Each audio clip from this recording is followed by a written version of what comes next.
కాదు.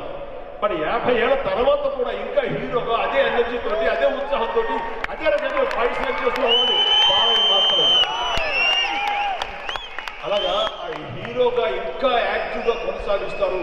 ఈ యొక్క ప్రస్థానం ఇంకొక 2-3 దశాబ్దాల ఇక ఎన్నేళ్ళతో తెలియదు, కానీ భగవంతుడు అతనికి అన్ని రకాల ఆయురారోగ్యాన్ని ఇచ్చి, అంత స్ట్రెంగ్త్, అంత బలాన్ని ఇచ్చి, అంత హుషాన్ని ఇచ్చి, ఆ రకంగా అతను అప్రతిహతంగా తన యొక్క హీరోయిజం నడ జీవితం కొనసాగుతూ మళ్ళీ 75 years ఆఫ్ ఇదే నడ జీవితం ఇలాగే జరుగుతుంది. దాన్ని మనం అందరూ చూస్తాము.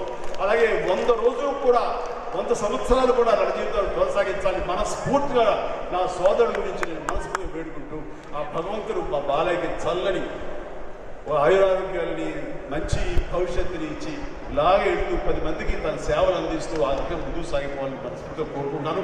ఇక్కడ ఎవరైనా సరే ఒక నడ జీవితంతో కన్ఫైన్డ్ కాకుండా, దానికే కట్టుబడి ఉండకుండా, ఒక బసవతారకం క్యాన్సర్ హాస్పిటల్లో అలాగే సామాజిక సేవ చేస్తూ ఎంతోమందికి ప్రాణదానాలు చేస్తూ, అలాగే ఒక ప్రజాప్రతినిధిగా 3 సార్లు ఎమ్మెల్యేగా ఎన్నికయ్యి హిందూపూర్ నుంచి ఆ ప్రజలకి సేవ చేసుకుంటూ తన వంతు బాధ్యతగా అలా కూడా చేస్తుంటూ మల్టీ ఫేస్టెడ్ ఒక మనిషిగా, పర్సనాలిటీగా